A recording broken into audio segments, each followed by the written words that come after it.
Elle s'est accélérée au cours de l'été. La dépréciation de l'euro face au franc suisse, une conséquence là encore de la crise énergétique. En pleine baisse du pouvoir d'achat, comment cela se traduit-il pour la population de frontaliers vivant en Haute-Savoie?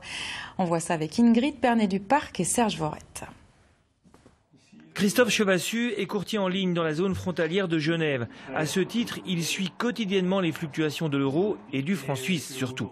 Cette monnaie flambe depuis quelques années déjà, mais un peu plus encore depuis février dernier, ce qui a une influence positive pour les travailleurs frontaliers. Avec un salaire moyen de 6 000 francs, en 2018, on avait 5 200 euros. En 2022, on a 6 200 euros. Donc on a 1 000 euros de plus de revenus pour vivre en France. Soit près de 20% de hausse en 4 ans seulement. Une sacrée aubaine pour ceux qui franchissent la frontière quotidiennement pour aller travailler à Genève, mais une vraie malédiction pour les autres. Le problème, c'est pour les gens qui n'ont pas ces revenus en francs suisses, c'est-à-dire les salariés sur la zone euro, la zone frontalière. Et on parle ici des fonctionnaires, de tous les gens qui travaillent dans les entreprises locales, qui eux sont payés en euros chaque mois, avec des salaires français, quoi. Et pour eux, la situation, elle devient compliquée. La fracture sociale est ici plus sensible qu'ailleurs. On compte à la fois de très hauts salaires et le nombre le plus important de bénéficiaires du RSA en France.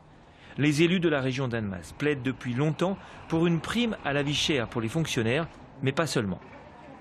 On a une volonté supplémentaire sur l'agglomération d'Annemasse, c'est d'aller peut-être vers un encadrement des loyers, parce qu'on constate beaucoup d'excès, avec un certain nombre de logements qui ne sont pas de bonne qualité, qui sont loués à des prix absolument prohibitifs.